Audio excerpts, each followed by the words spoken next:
Kia ora, talofa haere mai, and welcome to today's Nichecast episode where we are going to be chatting through some Kiwi sporting matters. A lot of the matters today for the Nichecast are quite newsy. We got a bit of news, we got things happening. We're just going to chat through these topics. We got the Blackcaps, no tour to Australia, so that obviously ties into some Kiwi cricket stuff. Stephen Adams is having a few viral moments. And we chat about Stephen Adams every week. So he's just a fun topic to update. We've got football business. We've got the Wellington Phoenix playing tomorrow night, Friday night. Alex Grieve is a young footballer you probably need to note down after he made a debut in Scotland. And then we got some other bits and pieces around the Aotearoa sporting landscape, the Aotearoa sporting paddock. Let's just call it that. We do have an extra podcast every week for our Patreon whānau. So if you are appreciative of the niche case and our mission to broadcast Aotearoa sporting excellence, that's what we're fucking here for, like nothing else, just to broadcast Aotearoa sporting excellence. And then we do have our Patreon whānau supporting us every week, and we deliver an extra podcast for them. We answer their questions, and we're incredibly grateful for their generosity, and it's just a beautiful thing. So if you do like the niche case and you do want to support us on our mission to broadcast Aotearoa sporting excellence, the best way to do so is via Patreon, patreon.com/our niche case, EL niche case, bit of Spanish, bit of Aotearoa, EL niche case, patreon.com/our niche case, and join the whānau, and you basically get an extra podcast. You get to communicate with us directly, and you're just spreading the good vibes. So shout out to the Patreon whānau, and shout out to everyone who has signed up to our email banger delivered every Monday and Friday evenings via Substack, thenichecase.substack.com. You get all the niche case stuff straight to your email. You get the podcast there. You get all the links to our written content, our blogs, and we write something extra just for the email banger as well. As always, the wildcard probably doesn't even know what he's going to write in tomorrow's email until tomorrow comes around. So that's just a bonus thing there. But wildcard, I am thinking right now in tomorrow's email, I might just explore the most powerful family in the NRL. Can you hazard a guess who that might be? The most powerful family in the NRL. No. Phil Gould's family? Like, I don't know if it's a fact. This is something I'm exploring, and it's a idea I'm hypothesizing here. The Ponga the O'Sullivans. The Ponga whānau. The Ponga whānau. You got Kalen Ponga, really? Superstar, one of the most in-demand superstars as far as football, as far as branding goes. Then you got the old man. You got Andre Ponga, who is not only the agent manager of his son, Kalen, he's also wiggled his way into a bit of mahi with the Newcastle Knights, which is actually working out really good for the Kiwi NRL woman, because there's about 8 Kiwi Ferns who just signed up to play for the Newcastle Knights woman team, which starts in February. And Mr. Ponga is looking after that. But there has been different newsy bits and pieces about Andre Ponga getting into the Newcastle Knights in a unofficial capacity and an official capacity. And if we look back at Kalen Ponga going to Newcastle, Andre Ponga was a huge factor in that. And when we think about Kalen Ponga being one of the biggest superstars in the NRL, well, Andre Ponga is going to play a role in that. And he's already working with the Newcastle Knights. So is there going to be niggle if Kalen Ponga leaves the Knights and Andre Ponga is stuck at the Knights? That's not going to happen, is it? So this is just an undercover idea I'm working through. And what do you think, just straight off the top of the dome, about that? Well, I didn't know anything about that, so I'm looking forward to reading that myself and seeing what's up. Yeah, I have a blank slate of information, and I'm an empty vessel to find out what you got to write about that. Because again, this is just the intro. This is just the plug for the email. We're not in the niche cast just yet. This is just the intro. And this is what we do. We keep it hot. We keep it firing. We keep it sizzling. You look at the Clearys, Ivan Cleary, Nathan Cleary. Yeah, powerful duo, powerful whānau. They're just playing footy. They're just coaching footy. Andre Ponga is... There was some drama with them, though, wasn't there? When, like, in terms of one leaving the club and with the other and whatever, and the rate they got Cleary back to Penrith and whatever. Yeah, well, that's all water under the bridge now because they've won a premiership and they're chilling. Yes, it tends to fix things. But Ivan Cleary's not getting into the business. Andre Ponga is in the business, and apparently he's in the business of working for an NRL club as well as managing his son, who may or may not stay at that NRL club, which I find fascinating. There's a Kiwi NRL twist there. Obviously, the Ponga whānau spent a lot of time in Aotearoa. Kalen Ponga, under 13, under 12, New Zealand golf champion, all that shit. And that's just the type of thing we might dish out in our email banger. thenishcase.substack.com, email banger to your inbox, Monday, Friday evening. And of course, always writing about Aotearoa sports to the niche-case.com. Wildcard, can you please throw up some mindfulness? And I'm hoping, given that big old plug for the Substack email, that your mindfulness might just be a hotline or two and not a paragraph, because let's get the show underway. Okay, hotline or two. Ancient Zen master Bodhidharma once said, if you use your mind to study reality, you won't understand either your mind or reality. If you study reality without using your mind, you'll understand both. Jeepers creepers. I'm trying to understand this reality. Right. Well, that's the problem. You're using your mind. I'm using my mind. You can tell us there. Tell us however you feel about that one, because I'm still trying to comprehend it. Yeah, it's hard to explain because I can't do that without thinking about it, which is the whole point of what I'm not supposed to do. I guess it's getting towards being like having that naturalness. It's not sort of similar to something I said on the variety shows mindfulness thing, I think it was, where like you're not like your mind isn't stepping in between yourself and your actions to like double guess everything and try to like, even when you're trying to be natural and then your mind is still doing that and you're like self-consciously trying to be instinctive and natural and honest, whatever your nature is, that kind of stuff. That's also not the same thing. It's about getting like to the point where you're not even thinking, and just because this comes down to the idea that like our purest selves are our most natural selves. And so when we're acting with like pure, I don't like using the word natural over and over, but I don't have a synonym off the top of my head, like just pure, like innocent naturalness. It's when we're at our most, like, I don't know, spiritually enlightened, I guess, something like that. So trying to understand reality is using your mind to understand reality. There's reality and there's the mind. They're both like sort of almost like yin and yang factors, and trying to use one to understand the other when those things are in relation to each other is obviously not going to work, because it's not a impartial way of viewing things. So if you can get to studying reality without using your mind, you see there are ways in which your mind acts in relation to reality, forges those realities. It's like the lens through which we perceive and understand the world.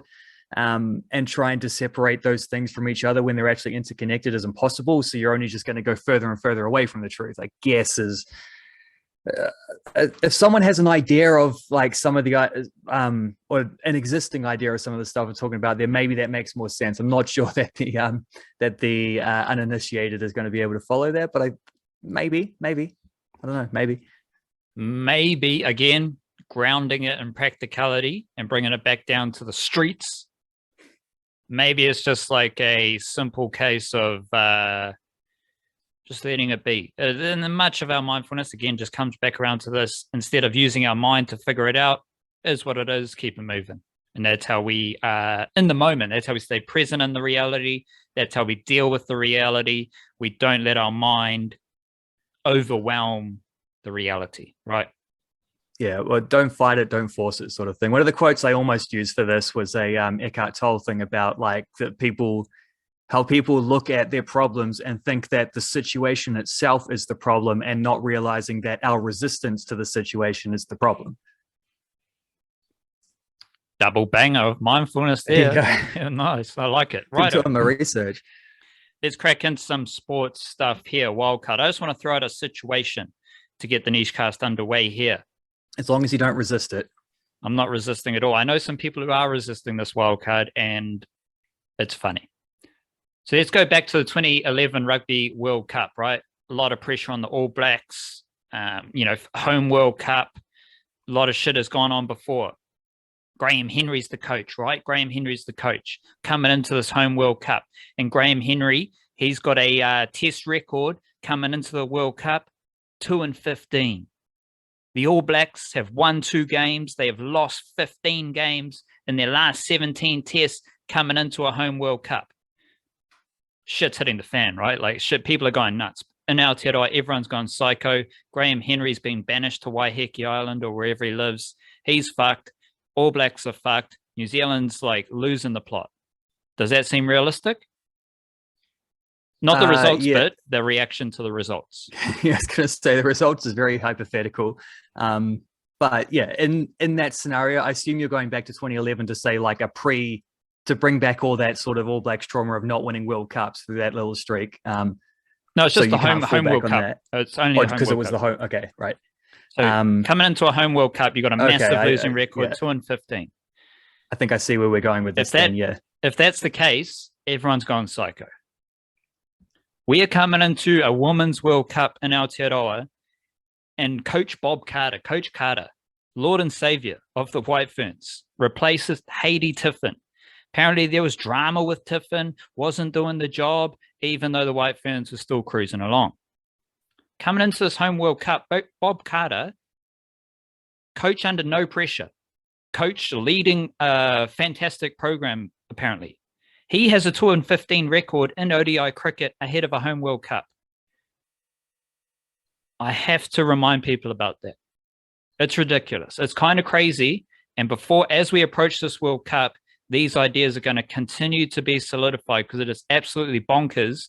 And take out the home World Cup bit, if you got any New Zealand sport and there was a coach with a 2-15 record in the World Cup, but is relevant for the cricket because it's ODI cricket, ODI World Cup. But regardless, if a football coach, 2-15, won 2 games, lost 15, you're fucked. You're gone. They wouldn't even be qualifying for the World Cup. If you're a hockey coach, well, this has happened. Like the Black Six Men have just changed coaches. Right? Like these things are everywhere. Blackcaps. If Gary Stead was 2-15 in ODI cricket, the Blackcaps suck. He's got no job there anymore. The White to be fair, that would be over like a 6-year span if Gary Stead was played like the last 17 ODIs. The White Ferns are preparing for a home World Cup with a 2-15 record, and Bob Carter, coach, is under no pressure at all. Keep that in mind. Another big thing with the White Ferns wildcard has been talent identification. And I pulled together some numbers here. 16 development contracts have been dished out over the last 2 years.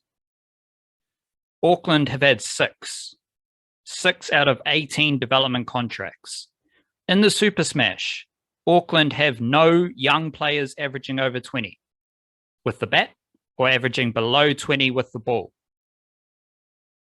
So Auckland has the most development contracts. They have twice as many as the next best development contract team, which is Northern with 3, Canterbury with 3. So Auckland's got twice as many development contracts, and they have almost half of the total number of development contracts dished out. However, Auckland has no young players competing at a high level in the Super Smash. The 2 players averaging over 20 with the bat in the Halliburton Johnston Shield, Sachi Shari and Jesse Prasad, don't have development contracts. And Auckland has no young bowler, no bowler at all, averaging below 20 in the Halliburton Johnston Shield. If we take that and we flip it, which teams have the fewest amount of development contracts? Wellington have had 1 out of 16 development contracts across 2 years. Wellington has had 1. Wellington also has the best stable of young cricketers in Aotearoa for women. That doesn't make sense. Otago have had 1 out of 16 development contracts over 2 years.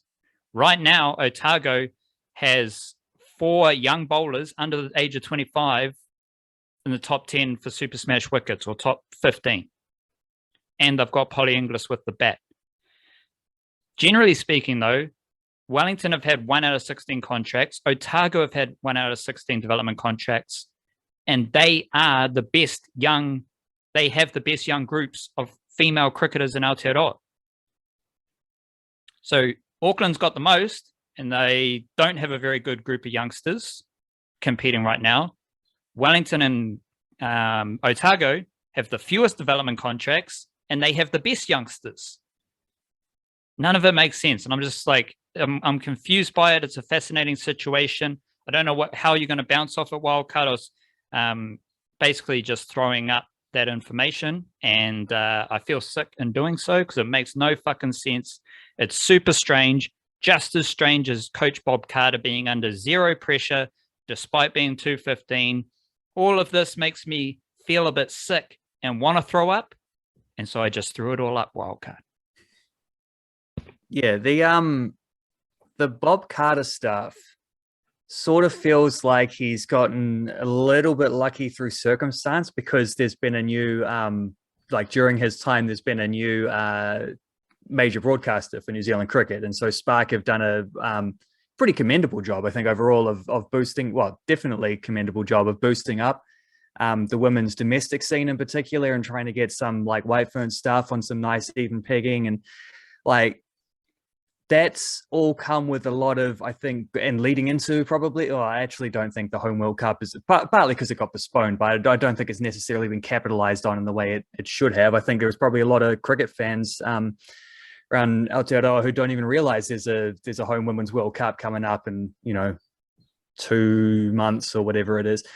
So there's a lot of goodwill around women's cricket at the moment, and I think maybe Bob Carter's getting shielded by that a little bit, in a similar way to how I kind of feel about the Breakers basketball team, where it's like, this is if you followed closely for the last 3.5 years or whatever, like this is just a badly run organization that makes snap decisions and like try to put, headlines above proven talent and the things that make for winning basketball in the NBL, and like dismantling what was a dynasty team.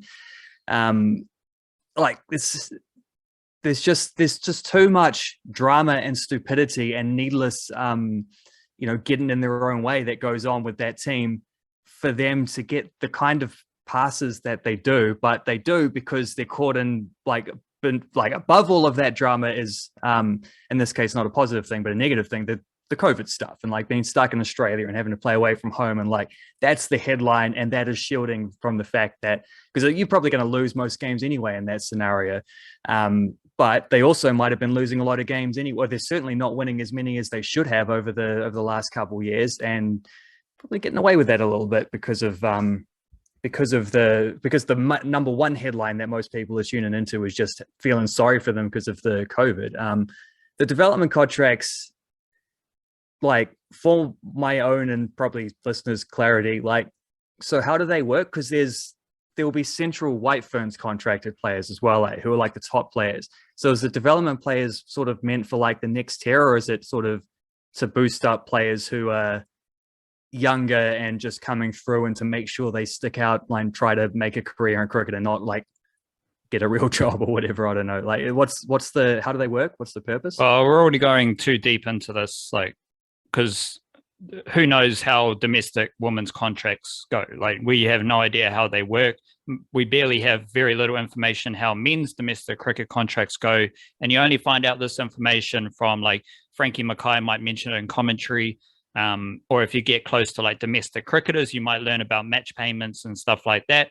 The New Zealand women's development contracts, one would have to assume, because there's no clarity here, they just get thrown up as like headline, youngsters show pathway to success. And then it's 8 players who New Zealand cricket have identified as being worthy of a development contract.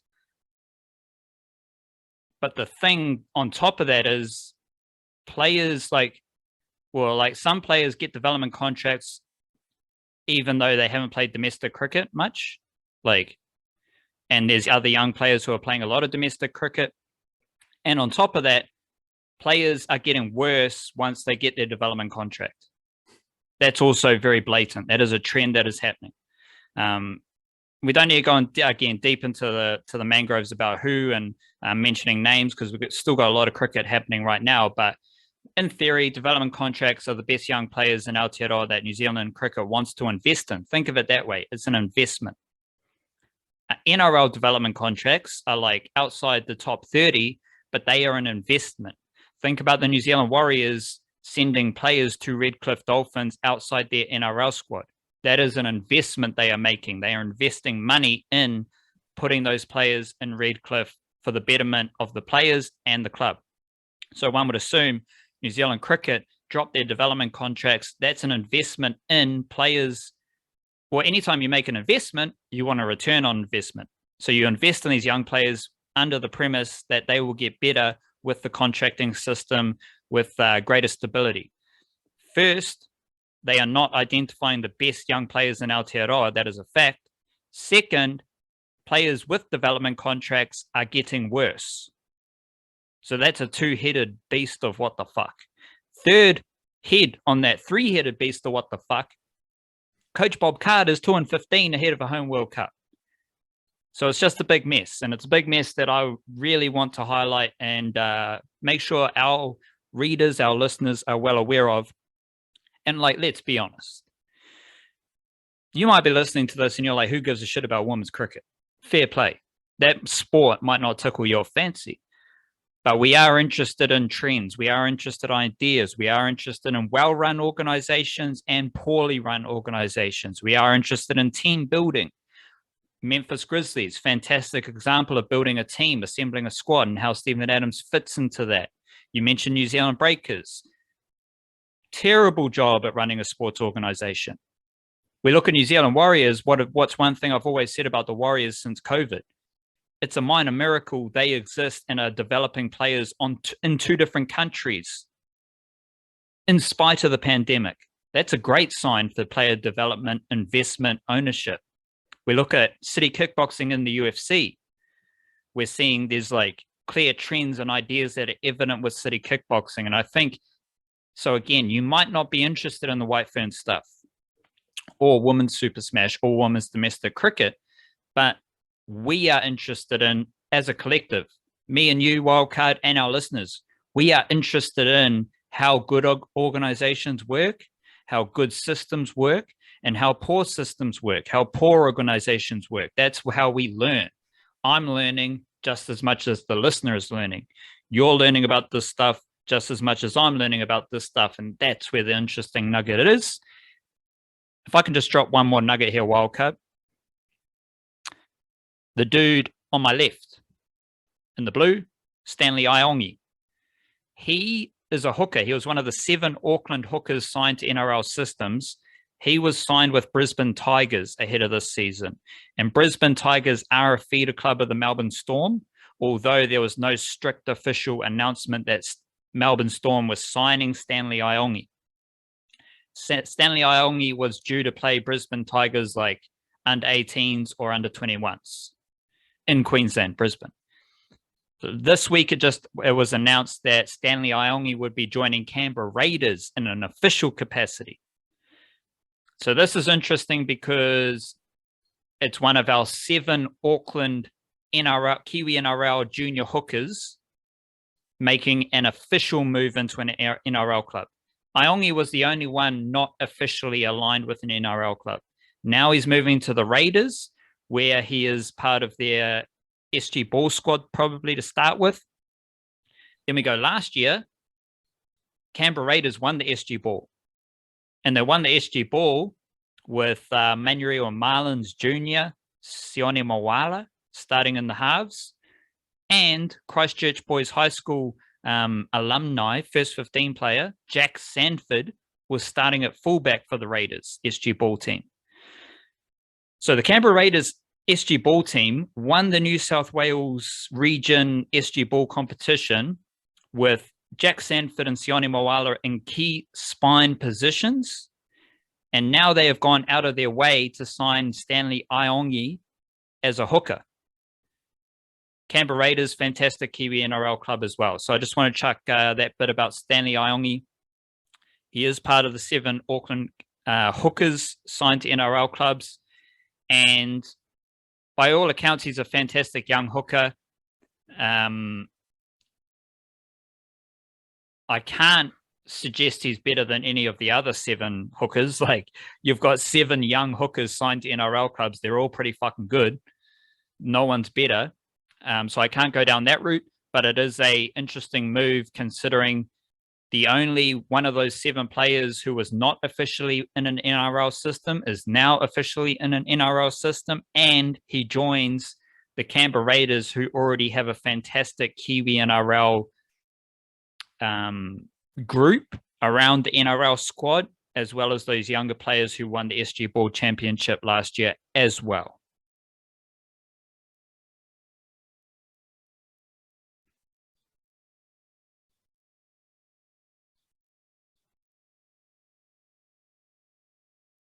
You gonna say something or not? Right.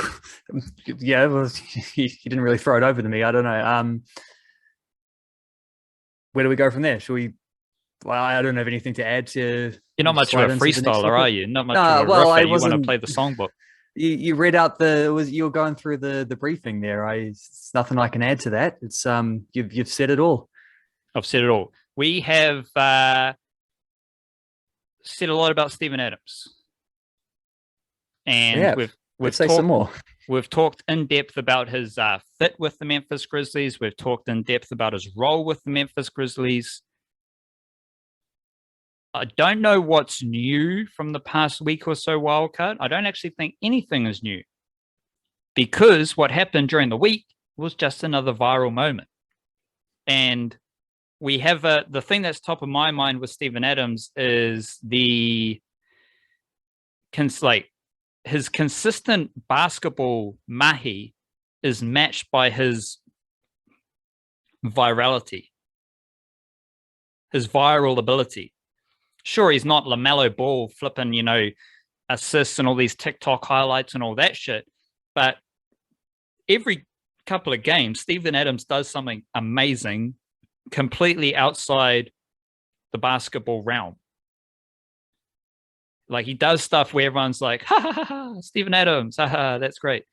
And then we have the most recent one where he picked up old mate Bradley and took him away.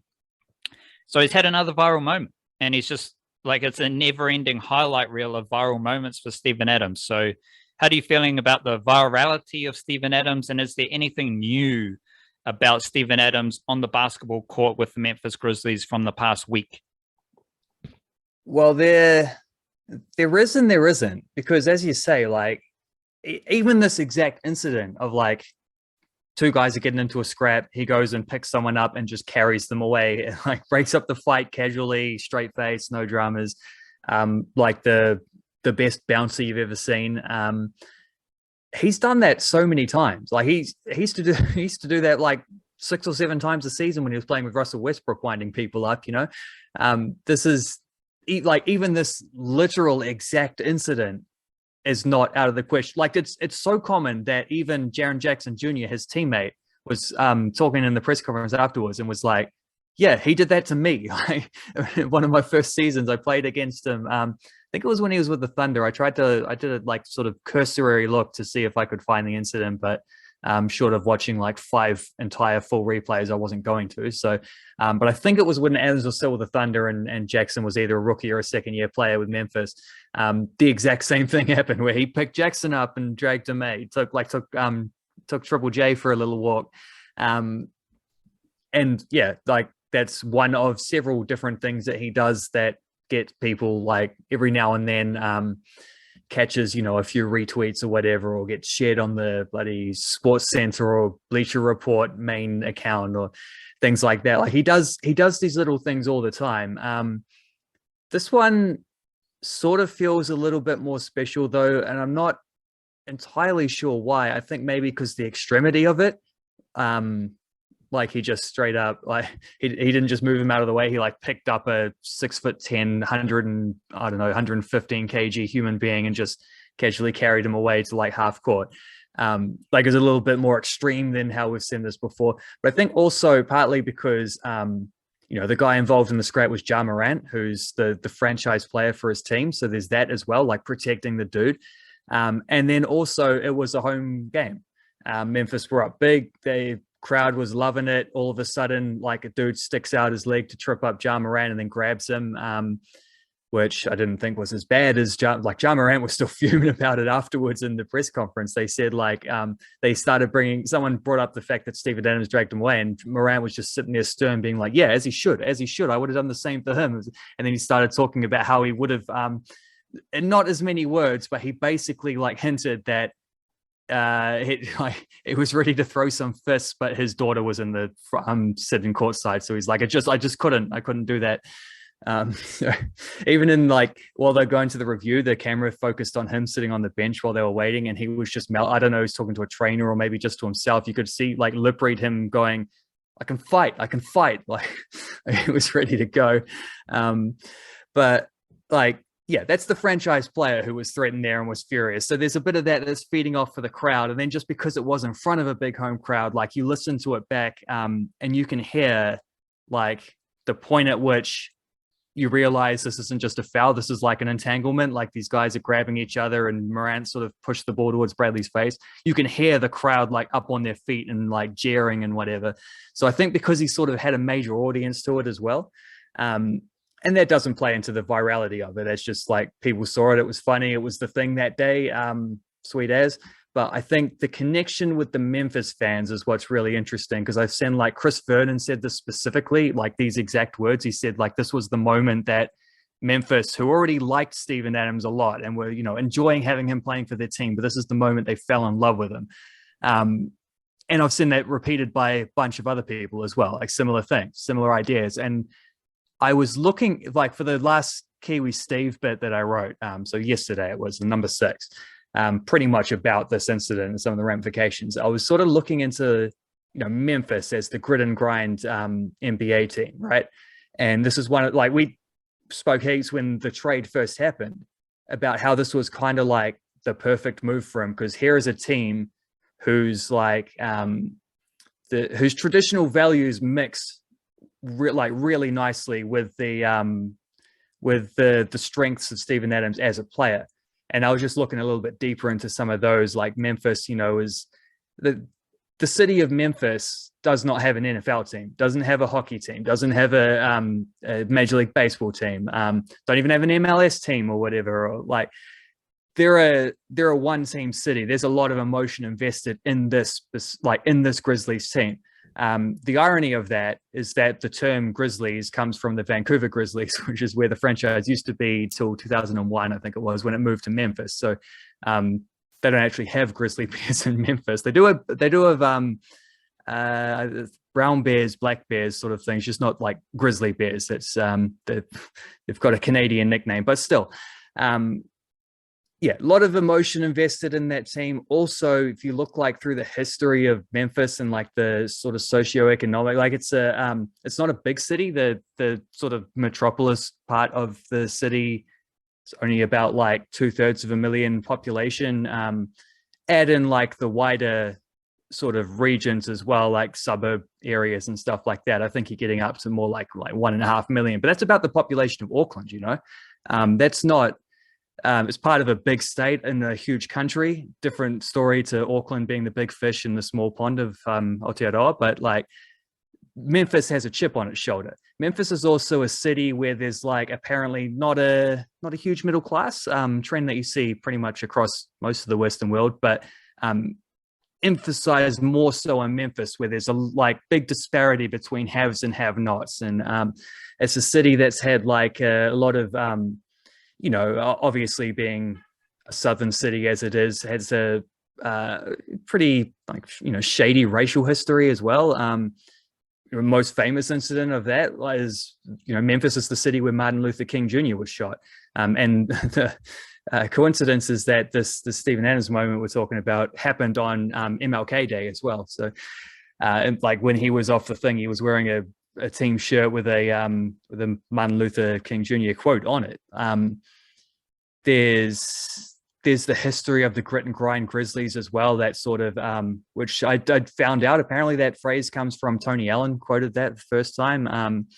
The team with Allen and young Mike Conley, Zach Randolph, and Marc Gasol as their best player, like the dawn of the 3-point age, and they were a team who like had this double big man thing going on. Best player was a center who didn't shoot 3-pointers, did later in his career, Marc Gasol to be fair, but not at that time.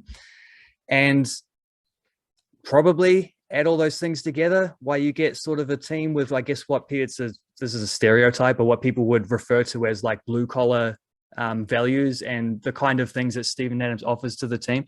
And I think because one of the reasons Steven Adams is beloved in this country is because we sort of see him as being like a perfectly representative sports star. Like he does those things we expect of Kiwi sporting exports.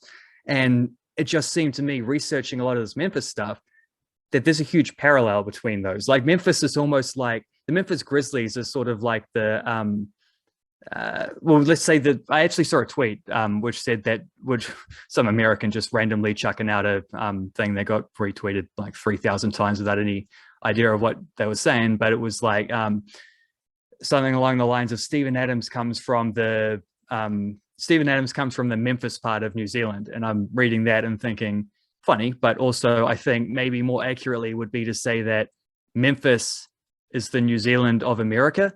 And if that's the case, then I think maybe that is why the Steven Adams fallen in love with him Grizzlies fans scenario seems to be happening. I think there's like probably look at this moment as almost like a ceremonial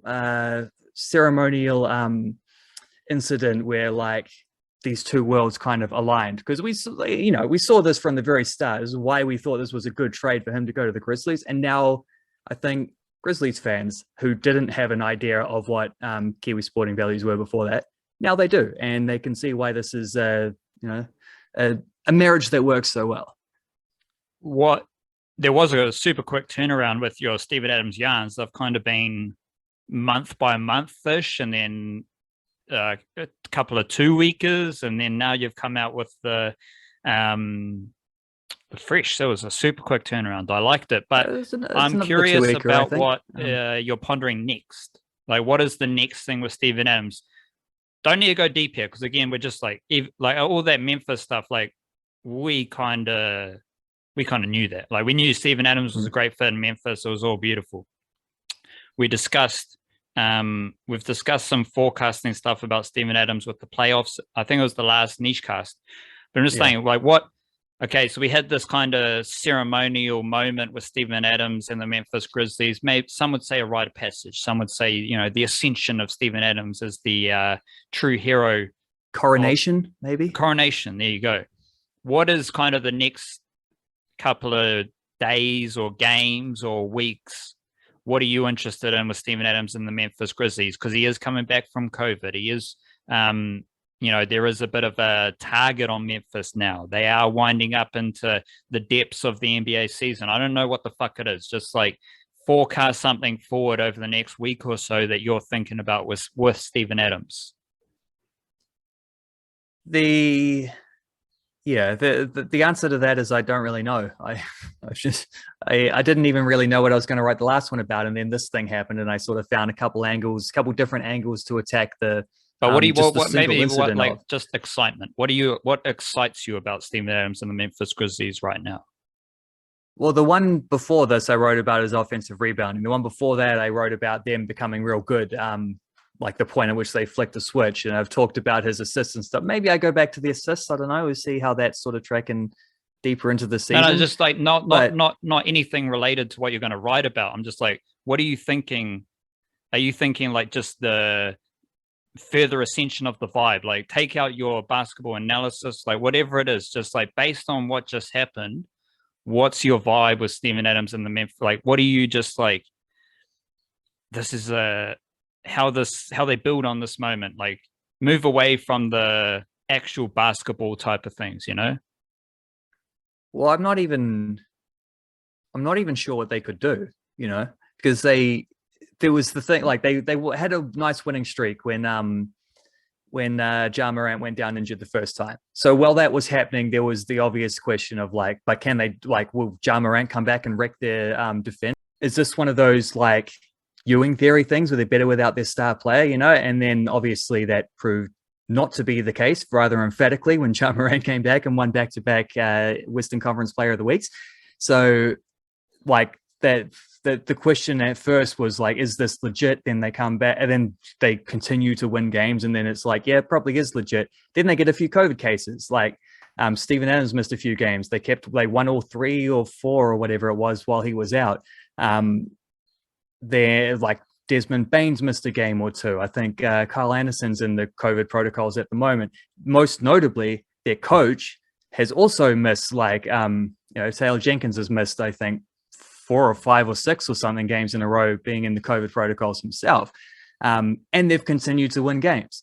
So I don't even know where they go from here. Like throughout whatever adversity that's come along since they flicked the switch like that, they've just kept winning. So there's not really another test other than continue doing what you're doing. There's not really another test until they come to the playoffs. And then obviously there's the big one of, can you win playoff games? Like, can you play with the intensity that you do week in, week out in the regular season stuff? Can you translate that even up? Like, do you have another gear to go to against teams that are going 100% against you every single, like, that's a big question, but we're a little way away from that right now. So I'm not even sure what the Grizzlies, I'm not even sure what more they can do right now other than just like keep doing what you're doing, you know? Yeah, it was, I asked because like in my head, it was less about what they could do. And it was because in my mind, I was thinking this situation, as you explained with like, from a Ja Morant perspective, it was kind of like him doubling down on, I don't give a fuck about anything. Like I'm out here, fuck them, like I'm the best type of stuff. And then you had the doubling down of the tripling down, the quadruple down of Steven Adams' role within the Memphis Grizzlies. Like we've talked about his basketball role, and then we've also talked about his Memphis Grizzlies role, which is the OG, Komatua. He is the veteran. He is the savvy dude, the crafty veteran, the leader in a sense of there's a lot of young players. So Americans, they think about the star players as the leaders. When I'm thinking if you get in that Memphis Grizzlies locker room, a lot of those younger dudes are looking at Steven Adams as the leader, and he laid that out just as like in that viral moment. And so my thing with the Memphis Grizzlies and Steven Adams moving forward is like, they had all the winning. Now they've had this like moment of amplification of who we are, what we do, and what Steven Adams means to us, as you outlined with the Memphis stuff. And it's just the curiosity what happens next, because a lot of winning up to that point, and then the climax of that winning run was the amplification of their vibe, of their team culture, of those things that we are fascinated with about team building, team chemistry, tie it back to all that White Ferns stuff. That's the stuff that's like curious how this plays out after this moment of amplification, let's call it that. Well, Desmond Bain literally called him the glue guy in their offense the other day. So it's a nice start. Every time any one of his teammates talk about him, it's in glowing terms as well. And that's that's maybe the best indication you can get of like where he stands. Yeah. Right. So we got no Blackcaps tour to Australia. Yeah. This felt like it was coming just with how everything is. And it is what it is. We don't need to, obviously, you don't come to the niche cast for political bullshit. You don't come to the niche cast for breakdowns of the flu. You come to the niche cast for sporting discussion, broadcasting Aotearoa sporting excellence, some would say. No Blackcaps tour to Australia.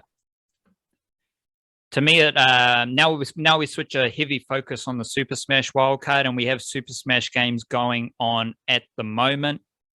Funnily enough, wildcard, tie it back to the White Ferns stuff. We're recording this at the time of the Auckland Hearts versus Wellington Blaze, and the team with 1 development contract over the last 2 years is absolutely destroying the team with 6 development contracts over the last 2 years. Further reinforcing some of those ideas.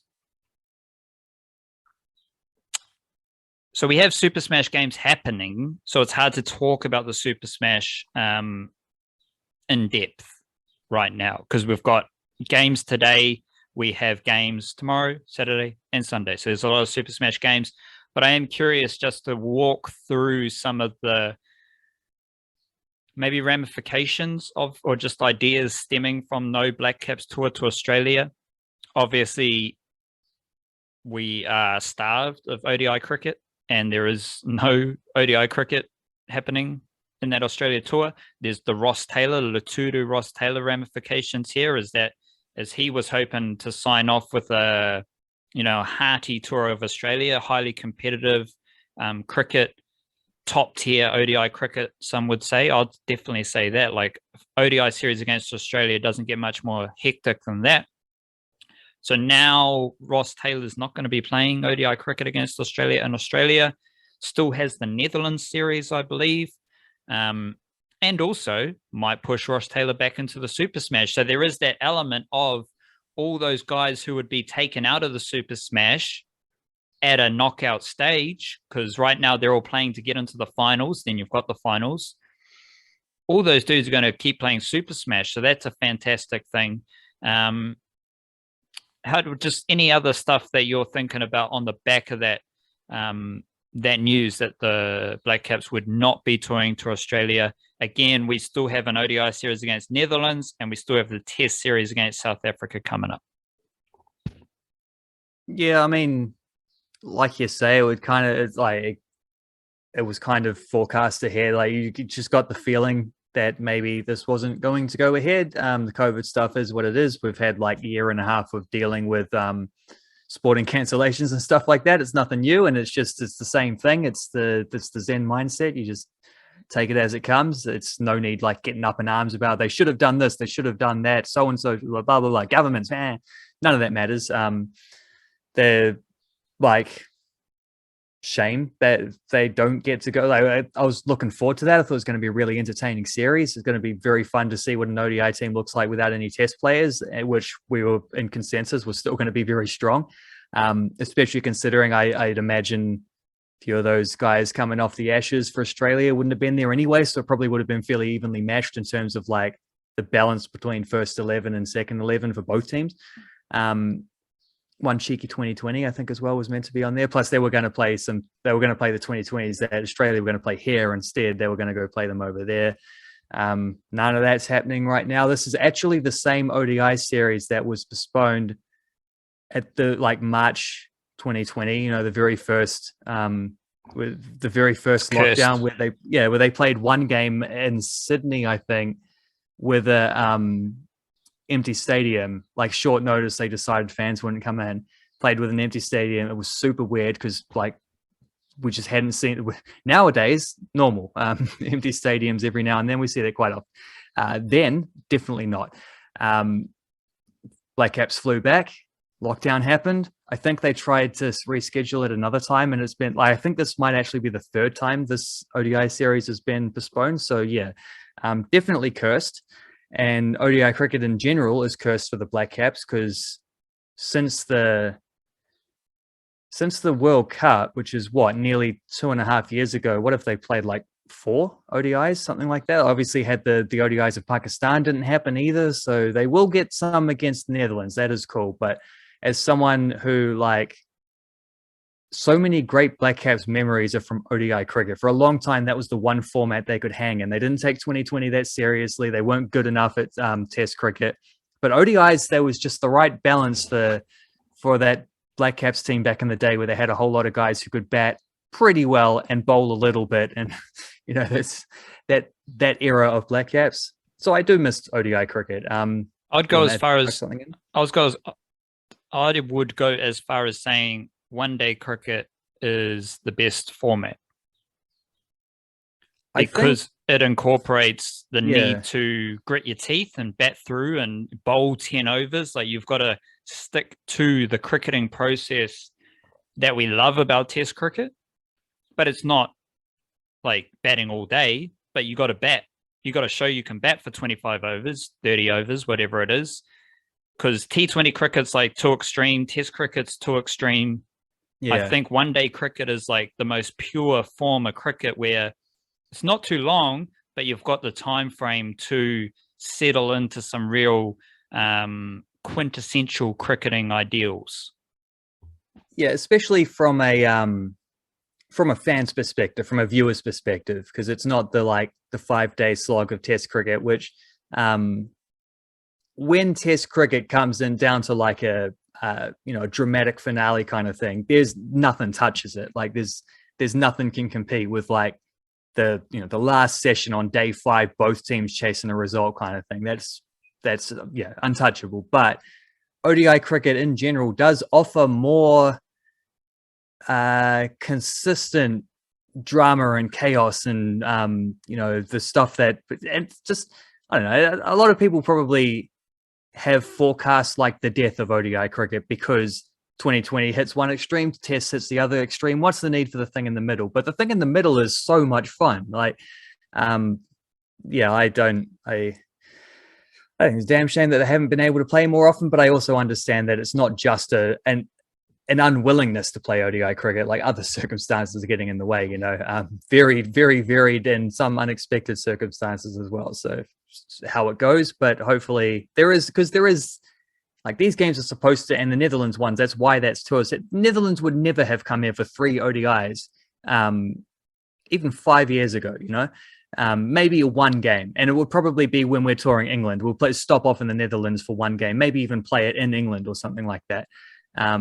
A 3 ODI series, that's only happening because they've got like an ODI World League as well to try to do the same thing as is done with the Test stuff, which I think most people would say that the Test Championship has definitely invigorated Test cricket in terms of giving meaning to bilateral series and stuff, like extra meaning. They already have meaning, obviously, but more so. So I'm hoping that ODI cricket gets a jolt in the arm the same way, because I mean the last ODI World Cup we finished with one of the great cricket games of all time, even if we were on the slightly wrong end of it. Like the momentum of that, and then to just see so little ODI cricket, not just for the Blackcaps but around the world, it's a shame. But I'm hopeful that it's just a blip on the radar.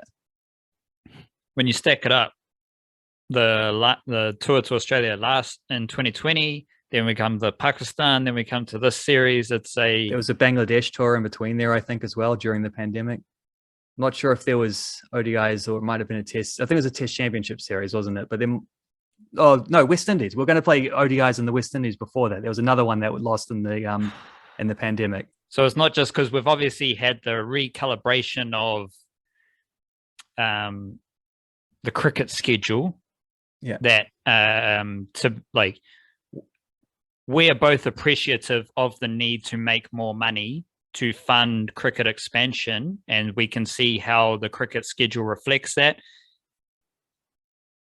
But this lack of ODI cricket doesn't really, it's more cursed than it is the schedule, right? Like it's just shit has hit the fan in various ways that it's taken those series out. So it's just it's fucking weird. It's very strange, but we do like some one-day cricket, so hopefully we might catch the odd game of one-day cricket.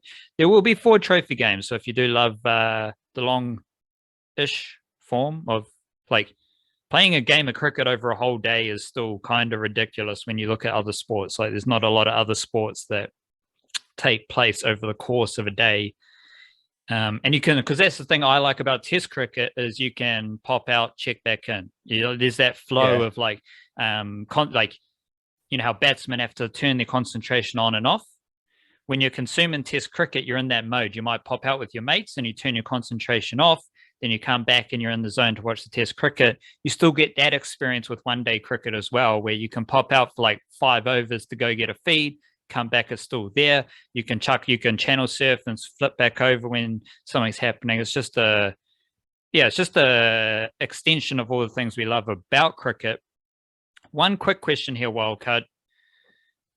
Do you have a New Zealand cricketer who you've been thinking about the most, apart from Ross Taylor, over the past, week or so, or just someone right now that's top of your mind that you're just you've seen them a lot in the Super Smash, or you've been thinking about their just standing within the Test team, or you were looking forward to them in the ODI team? You don't need to expand on it too much because I do want to unleash you to the football hounds, not Ramsey Bolton's hounds, but some nicer hounds.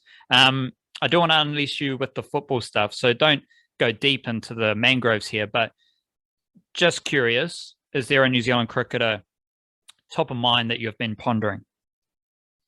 Well, the name that springs to mind is Colin de Grandhomme, and I'm in, like, he's definitely a favorite of mine just because I like a player who's just a complete like, you know how you get players who have X factor. Colin de Grandhomme only has X factor.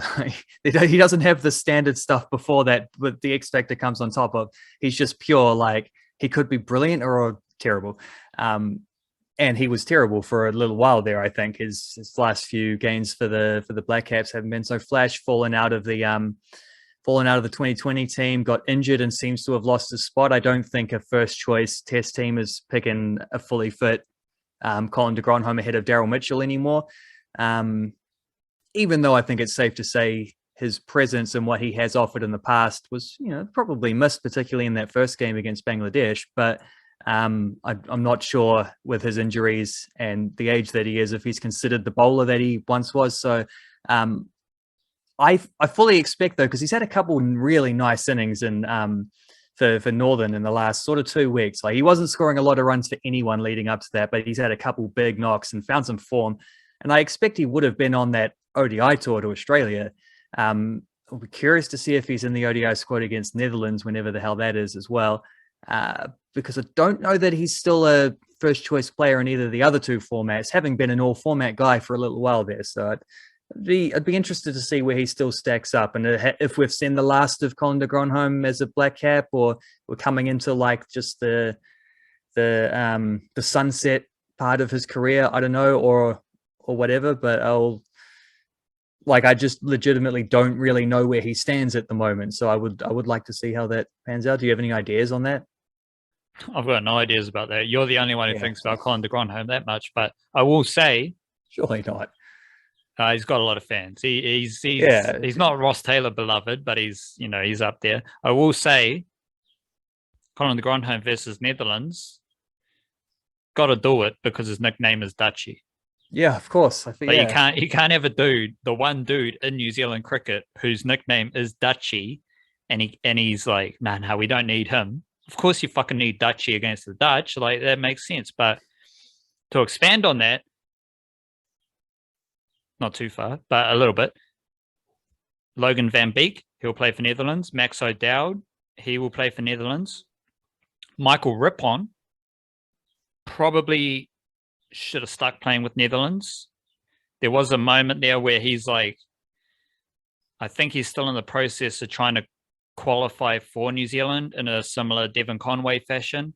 I don't know if he's going to get those opportunities because, like, Aditya Ashok is going to be like a good T20 spinner moving forward. So it's like, we've got two of the best white ball spinners in the world already, and we have like younger players for the next, like, after 5 years, 5 to 10 years. Like, those options are there. So I'd put Michael Rippon's chances of playing for New Zealand pretty slim, and he's already represented Netherlands, so might want to keep representing Netherlands. I don't know, but just some funky miscellaneous notes there, and shout out to Dutchie of Zimbabwe fame, not of Dutch fame, but of Zimbabwe fame. And he did have moments. There's actually been a few of these moments, Wildcard. Molly Penfold bowling to Leah Tahuhu in the Super Smash. Leah Tahuhu, fastest bowler in New Zealand. Molly Penfold, young fast bowler in New Zealand. Molly Penfold just came in as bowled bounces. Two of them were like wides, and then she got warned, and then she bowled another one, and she didn't give a fuck. She bowled another one, and she got Leah Tahuhu out, so that was cool. And Colin de Grandhomme batting against Peter Younghusband. Peter Younghusband, also of Zimbabwe fame. And he was bowling to de Grandhomme of Zimbabwe fame. So those are just some weird shit that no one cares about, but I had to include in the podcast there. I started the podcast Wildcard just coming out hot, guns blazing. Bit too hot, let's just say that. Like, wasn't really in the Zen frame, but we came out hot, came out swinging, had to drop some information. You can take the last 5 to 10 minutes here and finish hot. That's what we do. We combine forces. As we joked, I'm the niche, you're the cache. We combine forces for the our niche cache, and you're going to finish hot. You're going to finish off this barbecue with some football chat. Whether you want to highlight the Wellington Phoenix and preview their upcoming games, maybe you want to go deep into Alex Grieve and expand on that, his action, or any other Flying Kiwi stuff. I'm a freestyler. I'm a rapper. I'm a riffer. So if you do take a pause, I'll bounce back with a question to keep the conversation flowing. But if you just want to unleash and go hot, feel free. The stage is yours. Right. I don't think I'll do Phoenix stuff. They, both the men and the women are playing on Friday night. Their games actually overlap a little bit, which is weird. Not sure how they managed to do that on the schedule, but I will say that following some of the football that was happening in England this morning, the Spurs men and Spurs women team was playing at the exact same time as well. So apparently this happens all over the show. And Manchester United team, I think, overlapped. Their women's team overlapped with their men's game as well this morning, come to think of it. Spurs actually, haven't checked to see if Rhea Percival played because she was on the bench. It was a cup game, but it was a quarterfinal and they won against Michaela Moore's Liverpool, who Michaela Moore was starting, and that means that Percival and Spurs are into the semi-final of the I think it's the Continental Tires League Cup, aka the Conti Cup, aka the EFL Cup. So that's nice for Percival. We'll see how that goes. Come semi-final time, who they draw. I know Manchester United are in the semis. I know Chelsea are in the semis because they smoked Elite's West Ham 4-2, I think was the final score. I don't know who the other team is in the semis, but it's going to be strong, obviously. Spurs will not be favoured to get a trophy, but she has played in an FA Cup final before, and she has played in a Champions League final before, Rhea Percival, way back at the start of her career. So didn't win either of those, but maybe there's a trophy on the line in this one. Who knows? Spurs have been playing really well this season.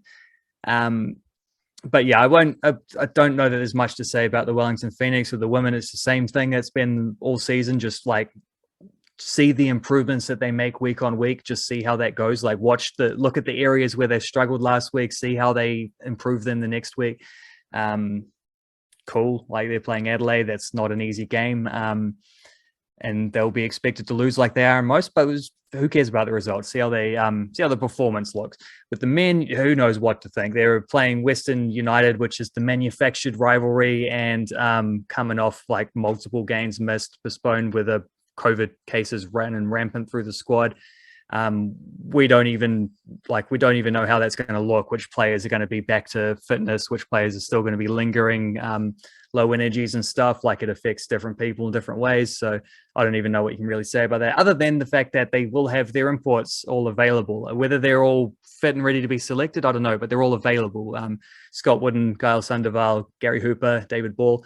So that's cool. We'll leave that one to lie and just, see how that things unfold when that actually happens. The two scenarios I do want to highlight, though, one is Elite, who I mentioned before. So Elite signed for West Ham for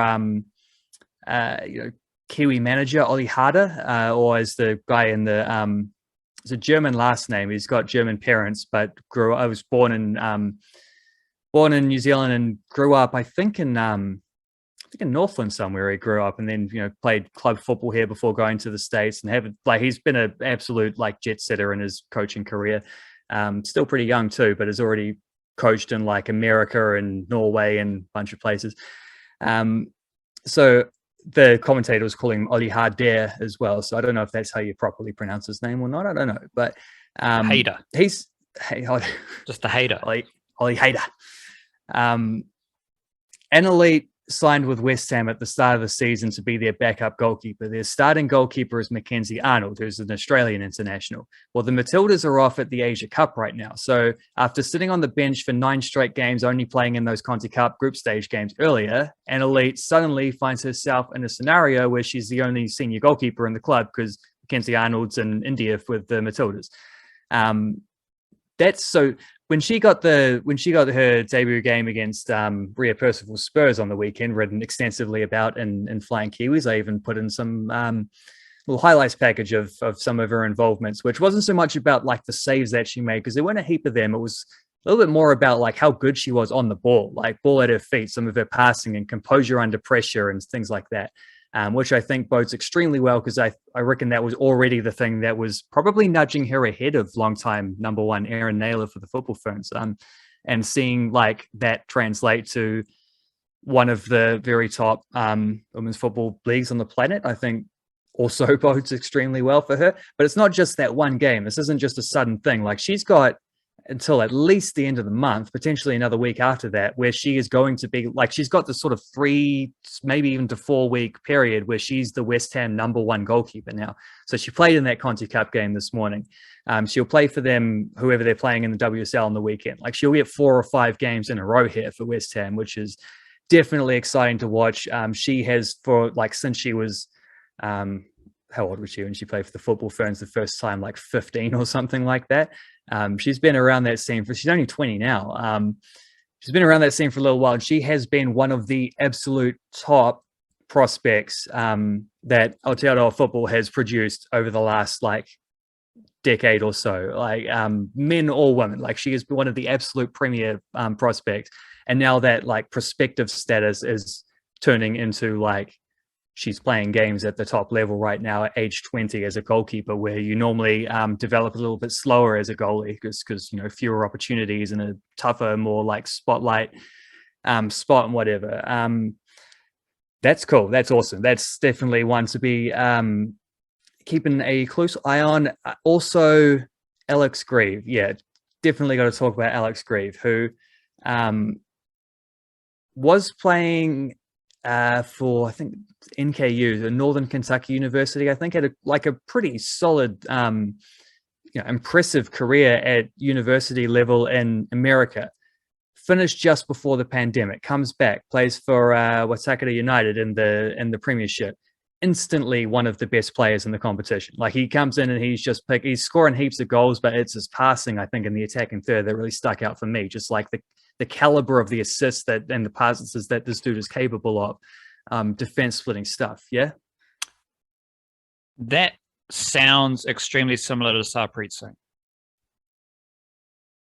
It does. Sarpreet Singh also had, I think the thing that got him into the Phoenix team and stuck him there for a while is he did have an ability to score a heap of goals with his just really good left-footed shots outside the area and stuff. Like, but yeah, that I wouldn't say he was fully formed with that, but you could see the potential, and definitely now when you watch him play in Germany, like, for sure, since he's gone to Bayern Munich and various loanies and Jan Regensburg at the moment, definitely that's something you're seeing from him, is his ability to pick a pass. Like, he's probably the best. If it's not him, it's Ryan Thomas. Like, that'd be the two best, like, technical, creative, spot a pass in the attack and third footballers that we have.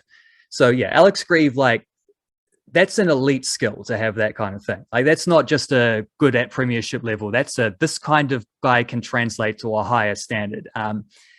MVP for Birkenhead in the Northern League. Didn't get to play South Central Series because Birkenhead is not a South or a Central club. But yeah, as I say, like, he was the MVP of the Northern League. At one point, he scored hat-tricks in 3 games in a row, not really getting the same amount of assists. He has been more of a goal scorer in this thing, and I think maybe that's like the caliber of players he's playing around. But definitely, like, one of the like 5 best domestic players in the country while he was around. Birkenhead United and also Nelson Suburbs at the same time signed a kind of like sister club agreement. I forget what they call them, like just a strategy of alliance, or they have some weird like Star Wars sounding connection thing going on there with St Mirren, a Scottish Premiership club. This thing happens more often than you think, that teams have these like little things with random clubs. I've heard stories of clubs that like negotiating with like Arsenal and Tottenham and things like that. Like, this is never actually going to lead to anything.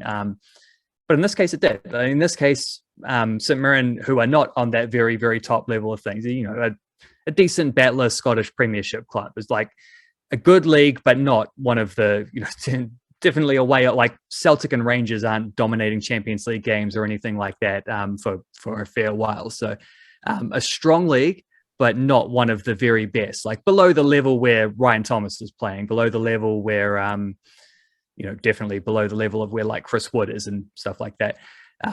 Even at a relegation threatened Premier League clubs.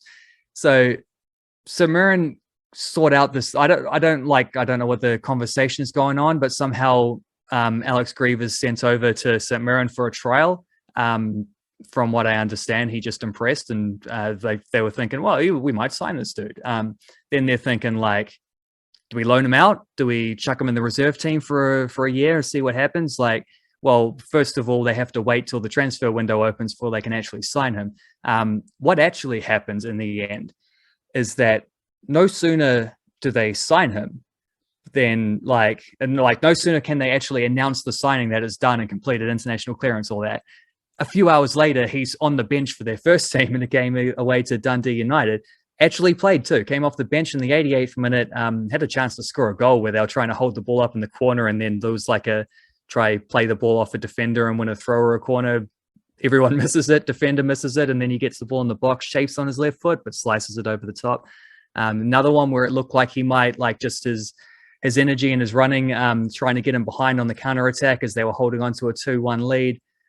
Didn't happen. The ball was slightly behind him and he couldn't bring it under control. Either way, it needed to be in front of him so he could run onto it. But promising enough. I think he got roughed around a little bit by a couple of centre backs against long balls, which isn't really his game.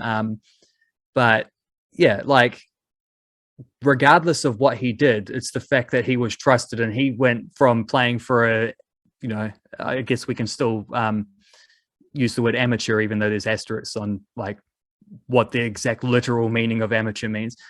He went from an amateur club in Auckland to playing at the very first opportunity, no reserve football, no loan out stuff, straight into the first team for a Scottish Premiership club. That's a pretty impressive transition right there. And I think that also bodes very well for what he's going to do, over the course of the rest of the season into next season. I'm hoping to see him get plenty more opportunities, working his way in with that St Mirren team, and hopefully continuing to show what he's capable of, and maintaining some of that. Be scoring hat tricks every game like he was doing for Birkenhead, but put a few goals away before the end of the season. Who knows where they'll take you? It's not a perfect thing, because he did play college football in the USA, so it's not like a grow up in New Zealand, then you play, National League football in New Zealand, or club football in New Zealand, then you go to a professional setup. There was that jump between to going to play college football in the USA and then coming back to play for Birkenhead, then going. So it's not because I was thinking about a Reece Walsh, who the Warriors signed, brought him into camp, and then he starts training. They realize he's real good and he's capable of playing NRL. Yeah. A better example is someone like Viliami Vailea, who was playing first 15 rugby last in 2020, comes into the Warriors, and then every step he just gets better. He gets under 21s, he's good. Reserve grade, he's good. While training with the Warriors NRL team, gets into, and then he's playing NRL the next year.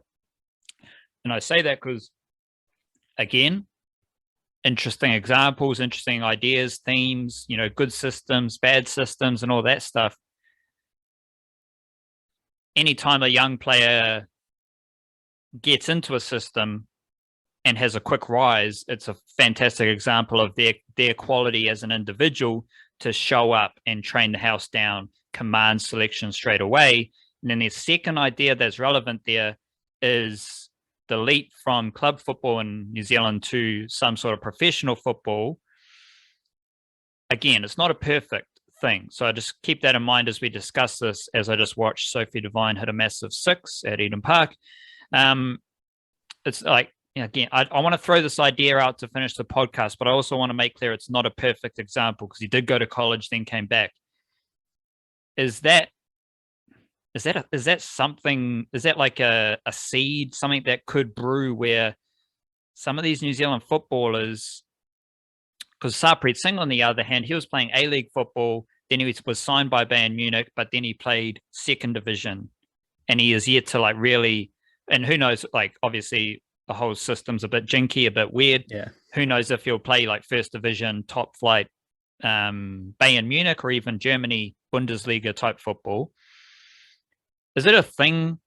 Because we know New Zealand football is fantastic. We know the young talent is fantastic.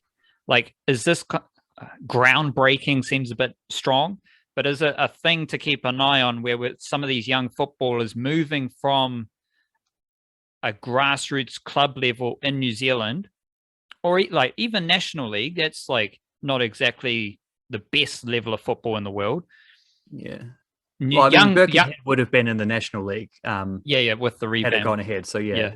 So is it a thing now where where you can see some of these younger footballers are capable of making that transition, making that jump without too many fuss? When I think in the past, a lot of young Kiwi footballers would have had to go, third division England, do well there. Then you go to fucking second division in Slovenia, do well there. Then you're going over to this one and you do well there and you progress up the ladder. And it seemed like in the past that ladder was quite a slow, deliberate progress, where I think now the talent is such, as with cricket, as with rugby league, as with basketball, where someone like Alex Grieve can genuinely go from National League caliber football in New Zealand to a like top tier kind of professional setup, top tier-ish professional setup. Yeah, I don't know, because I think the way that the National League got restructured has definitely made it a lower standard. Like, you're just spreading the talent out wider by instead of having teams that pick the best players from their regions, it's like you've just got the players you had already during winter. And I like the point to reiterate as well that like that thing about like Grieve was one of the top 5, maybe top 2 or 3 domestic based players. Like, it's not just that they picked they're picking someone who was already dominating this level, so he's obviously good enough to go higher. It's just about where you go. I think the thing, like, because we have seen plenty of like players have gone from Auckland City to professional setups and stuff like that more often than you think necessarily. Like, there are a lot of cases of over the last decade, certainly players making that similar leaps, and some of them stick and a lot of them don't. And some of that as well is just like circumstance. Did you get to the right club at the right time? Because if you didn't, like, bad luck. Doesn't really matter how good you are. If the coach doesn't want to pick you because they're in a relegation battle and he only wants to pick the guys who have, played 150 games in this division before, that's not like, I think Clayton Lewis had that trouble for quite a while when he was at Scunthorpe. Like, bad luck, what are you going to do? Alternatively, you might get lucky like Francis de Vries, who went over to Värnamo in Sweden and has been with them for consecutive promotions, playing really well for them, and is going to get to play Swedish top flight next season. Re-signed with them to make sure that he will.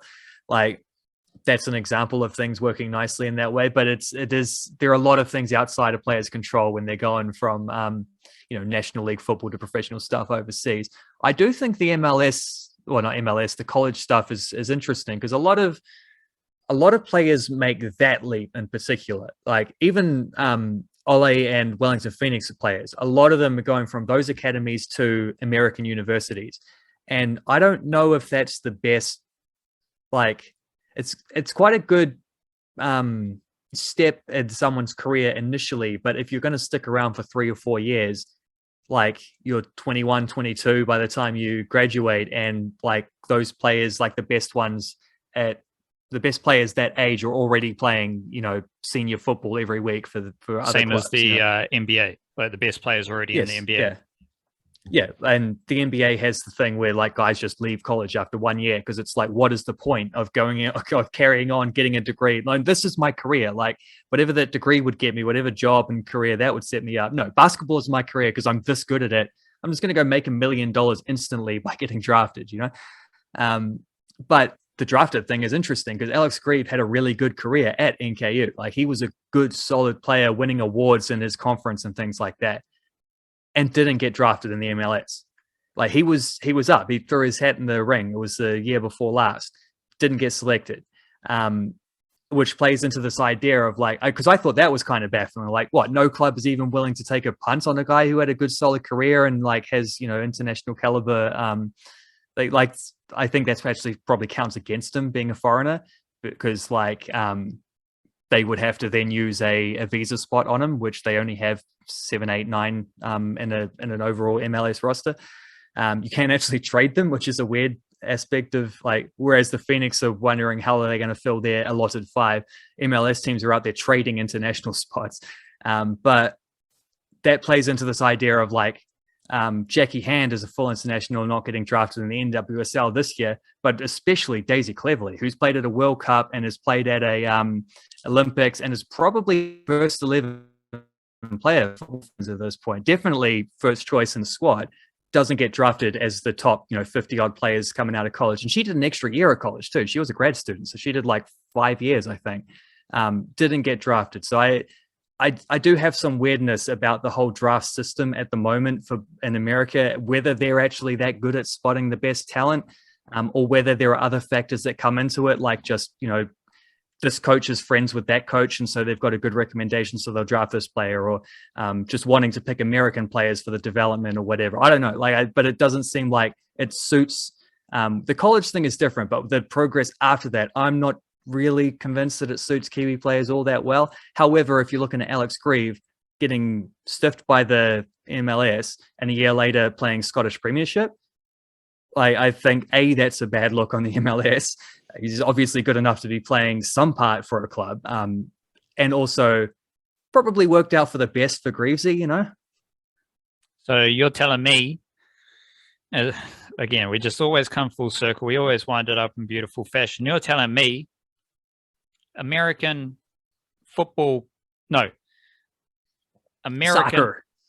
soccer scouting is about on par with Ferns talent identification scouting. With Ferns development contracts, yeah. Pretty similar, I'd say. Similar level of success. A few hits and plenty more misses. Righto. There's the niche cast. Kia kaha. Big it up to yourself. Stay beautiful. Love yourself. Raise your own mana. Fuck all the other bullshit. Don't stress about it. Just relax. Raise your mana. Focus on your own energy. Might have a bit of rain around as well. Can't go wrong with a bit of rain in the summertime. It's always needed. Water the garden at some point, don't you? Just got to balance it out. That's the beautiful thing about Aotearoa. All the elements, all the weather, it's all here. Can't go wrong. Can't do better. Big it up, Aotearoa. Kia kaha. Stay beautiful. Chirp.